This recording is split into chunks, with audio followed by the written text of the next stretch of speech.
আজকের এই মিনি ব্লগে আমরা তুলে ধরব কালীঘাটের ঐতিহ্যশালী মাটির পুতুল। 15ই আগস্ট স্বাধীনতা দিবসের দিন আমরা পৌঁছে গিয়েছিলাম ঐতিহ্যশালী কালীঘাট পটুয়াপাড়ায় দেখে নিতে জন্মাষ্টমী উপলক্ষে সেখানে কেমন ধরনের মাটির পুতুল উঠেছে।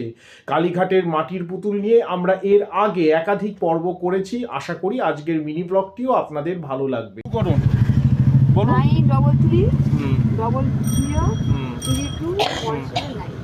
আরেকবার বলা যাবে? 933 আর এটা কালীঘাট পটুয়াপাড়া। দিদির নামটা আরেকবার বলুন আপনার।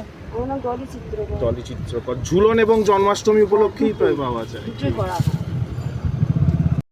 কাঁচামাটির রঙিন এই পুতুলগুলোর মধ্যে কালীঘাট পুতুলের পুতুল শৈলীর এক ঐতিহ্য, এক মায়া মমতা, একটা পরম্পরা আজও জড়িয়ে রয়েছে। তার জন্যই কালীঘাটের মাটির পুতুল গোটা বঙ্গদেশের মধ্যে আমার কাছে ব্যক্তিগতভাবে অত্যন্ত গুরুত্বপূর্ণ।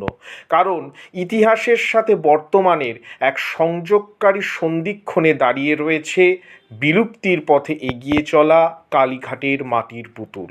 এই শিল্পকে আমরা পারি বাঁচিয়ে রাখতে। আসুন বাঁচিয়ে রাখি এই শিল্পকে। আশা করি স্বাধীনতা দিবসের দিন এই মিনি ব্লগটি দেখে আপনাদের খুব ভালো লেগেছে। লাইক করুন, শেয়ার করুন, সাবস্ক্রাইব করুন।